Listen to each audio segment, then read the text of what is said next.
Sawa, asante sana Bishop Reverend Dr. Aquinas Mimano.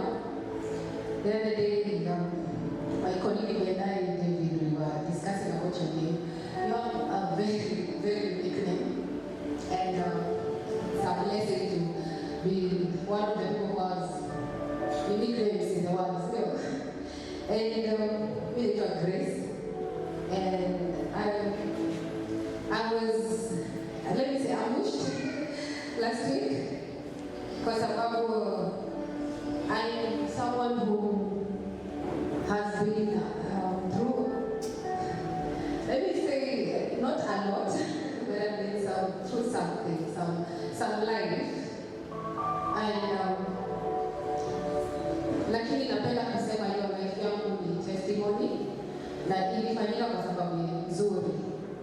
Na mostly nikifikiria kutoka hata kwenye nimetoka, kutoka nikiwa mdogo, I always wanted to have a relationship with God. I always wanted to be close to Him. At church, I ever had this, conversation with nikiwa mdogo pia. I remember I was like 13 years old, 13 to 14 years ago. I've ever been given a mic, ongea na church something. It was a short sermon, kama miaka yangu, ilikuwa mdogo hiyo wakati. So I was just given a few minutes to say something to people, and I really appreciated that. And it's something that people back in a lot I always wanted to have a conversation with people, give hope, talk about something. And God used that dream to give me experience, which is many people call it a lived experience. He said, Grace, maybe I will not take you through a very soft life, because if I do that, then your purpose will not happen as I want it to, the way you dreamed it to. So I've seen a lot I've been out of the country for some time. We traveled out of Kenya, I think like 4 or 5 times. But the first time I traveled, the experience wasn't so good. But I thank God, because out of that not so good experience, I became a different person in life. I learned, a lot because of what I was supposed to be doing in this world, or rather my purpose. So people call me a survivor advocate of human trafficking and human rights. I have received several awards. David, please nionyeshe hizo Kiswahili kidogo inaweza nikula kidogo, lakini we are doing this. Sio tunafanya hivi. Nikiongea kizungu mingi, uzuri tunaelewa, sio? Kwanza haleluya, nisikie kwanza kama tuko pamoja ama niko peke yangu. Ni wewe tu tafadhali.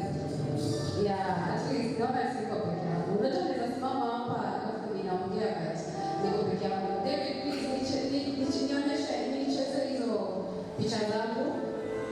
Unaweza maybe angalia hiyo video ama picha any too. I just want to show people something about my journey. So growing up, as I said, nilikuwa tu ni dream yangu ni I wanted to do something for God. I wanted to work with God, and He's given me a lot of challenges zenye zitafanya mpaka siku kama hii nikieleza watu story, ninaeleza kitu yenye imenihapenia, something that I can say from a lived experience. So what has God done for me? Number one is I wanted to experience and to understand how God heals, how God works, and He's answered all those prayers because He put me into a challenge first. When God wants to answer you, He puts you into a challenge first. So what He did at first, He gave me a child, and I told you I've always been person who was like left to see. That's me receiving a certificate for being a survivor advocate and enabling me to be able to work with the community. Ilikuwa inaitwa Community Liberation Toolkit. That's a certificate for that Community Liberation Toolkit training. And and this one is unaweza ziweka zikuwe full size. Kuna vile zimenikata kichwa hapa kwa screen. Yeah, so that's me and a BBC friend. That BBC friend is the lady who rescued me when I was trafficked, because I said that I mentioned that I'm a survivor advocate of human trafficking, and that BBC friend is the one who rescued me. I called her when I felt like I needed to get out of that prison, kukua trafficked in India, nilikuwa nimeenda India. And that's me at Freedom from Slavery Forum. That's a forum that helps people who have been trafficked and people who are under modern day slavery. Yeah, so hizo picha zikishamaliza, I'm going to continue with what I was explaining. That's a video of me receiving an award for human trafficking. Najua mwenye mko huko mwisho wa mwezi vizuri. But yeah, that's a short video. That's me receiving an award ya kukuwa upcoming human rights defender under the cluster of human trafficking. And yes, that's me with the award that I received in Morocco, and it's Best Survivor Advocate Award. And Best Survivor Advocate Award I was given because of not only fighting human trafficking, but being in it and coming out of it strong and encouraging many others by teaching them so that they do not become trafficked. As I say, nimeongea kizungu vingi, lakini acha ni explain kidogo. So kitu yenye nasema ni hiyo ya survivor advocate inamaanisha ni tetezi wa wale ambao wamenusurika, wale ambao wameshawekwa human trafficked. Trafficking ni kubwa. Naweza penda sana siku nyingine pia Aquinas alipatie nafasi niweze kuwafundisha kuhusu human trafficking. Ninaweza penda sana waeleze watu things. Leo utaiondoka kwenye kidogo, I can't do that right now, and it's a long thing. You need like an hour to maybe for 20 minutes hapo. So hiyo siku tutawafundisha much more human trafficking, kwa sababu si lazima utolewe Kenya upelekwe nchi nyingine. Hata ukiwa tu hapa Kenya unaweza kuwa trafficked. Anybody can be trafficked. Could be your neighbor, could be anyone. So it's important when you see that such cases unazirecognize, alafu tunaziweka kwa record, tunahakikisha rescue whoever needs to be rescued. Other than that, those are my stories. Yes, those are, Nisha explained everything that was major by those pictures. But other than that, I would like to give a certain verse that God spoke to me through, and it's in Matthew chapter 13, verse 15.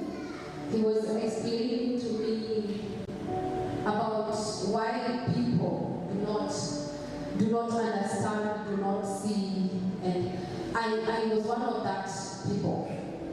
I still am, because nobody, as long as you're alive, you will see a lot of things. Many things need more than just seeing. They charge a deeper explanation. You understand why are things happening like this. And to me, because I had given that authority to God, and God will be, you know what, I want you to use me in any way you can to make me understand you. Use me as a vessel, make me see you, make me know what you want from me, or why are we here, what is happening in this life. So the first thing I said was healing. I mean, to talk about the moment I was given a child, my firstborn, she was very ill, and the first miracle that I experienced was God healing my daughter. She was diagnosed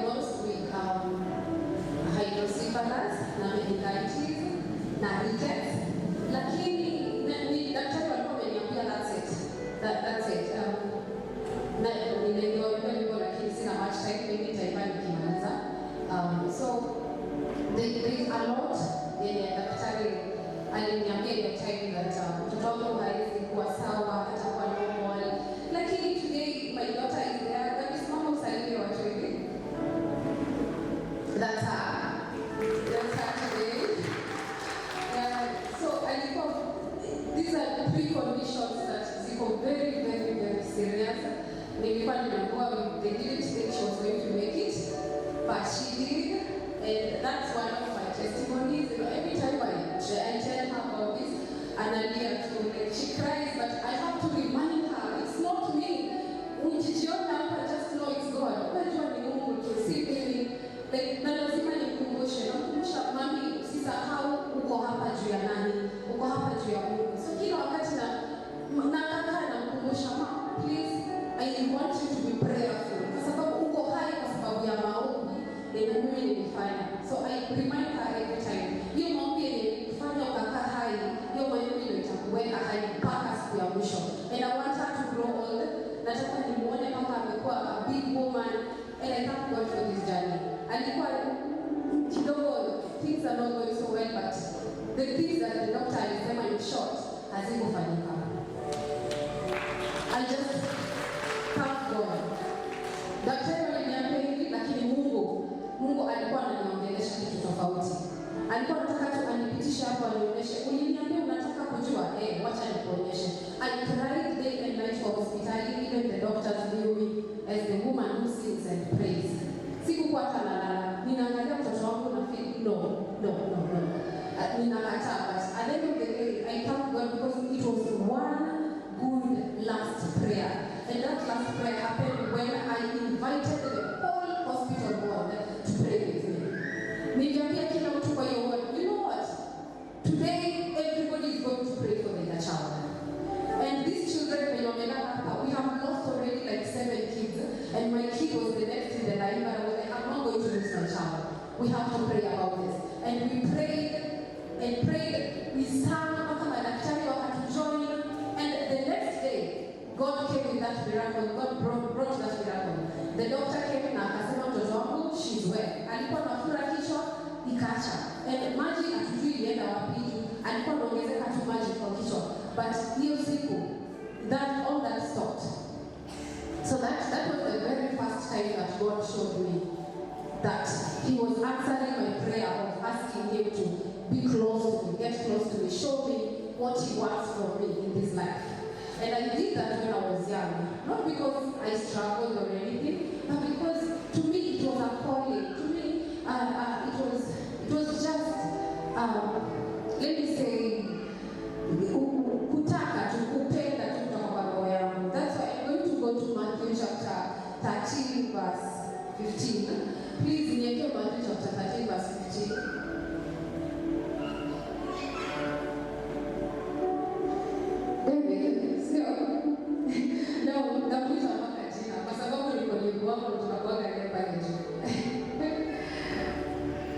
Yes, so Matthew chapter 15 verse 13 verse 15 inasema, for these people's heart has become closed. They hardly hear with their ears and they have closed their eyes. Otherwise, they might see with their eyes, hear with their ears, understand with their hearts, and turn, and I will heal them. So that's what Jesus said to me. That's what God said to me. Si ati hawezi niponya. Si ati hawezi niponya mtoto. Ama hawezi nionyesha hiyo vision yenye nilikuwa nataka sana ya kumjua zaidi. Nilikuwa nimefunga macho yangu, nilikuwa nimeziba masikio yangu. Lakini aliniambia, the moment you show interest, you want it, you want this, that's the moment I will come in and heal you. Kwa sababu hiyo ni ugonjwa tu. Kukua haunasikia, unajaribu kusikia lakini usikii, unajaribu kuona lakini huoni. But the day that you open your eyes and see what Jesus really truly meant, that's the day healing comes to you. Hili ni ya mtoto wako kama ni mgonjwa, hili ni ya wewe mwenyewe kama uko na matatizo kwa maisha, hili a lot. So that did not end there. I grew up, of course, being a single mom, so I had a few challenges, which I do not say also that it was a mistake, because to God, nothing happens as a mistake. He says in the book of Romans chapter 8, verse 28, please, here you go, that everything works together for good, for those who love Him. Yes, so nimeishi kuamini hiyo. Mimi nampenda Mungu. Nimeishi kumpenda Mungu kutoka nikiwa mtoto. Then it's the book of Romans chapter 8 verse 28. Nimeishi tangu nikiwa mdogo kumuita, kumpenda kuwa na that close relationship na yeye. Na amesema kwa Romans that everything works together for good kwa wale wanampenda. So even this that is happening, my child falling sick, I know you're going to heal her because you have said it. It's just that you want to show me something. Unataka kunipatia a testimony. Na mimi nataka sana hiyo testimony. So, umenipitisha kwa moto kwanza, ndio unionyeshe now you can do it. Umeniamini? Grace, have you believed me now? Do you believe I can heal? Yes. I believe you can. So, everything that happened to me was never a mistake. And second, sasa nilikuwa naeleza historia ya kwenda na kukua a single mom. I knew it was not a mistake. God still wanted me to learn something from that. You do not have to depend on a man. You do not have to depend on a human being, because I am your father. I am the one who is in control. That's what God wanted me to get from that situation. So when the baby daddy left, I did not force it. I did not bring a big case at speakers.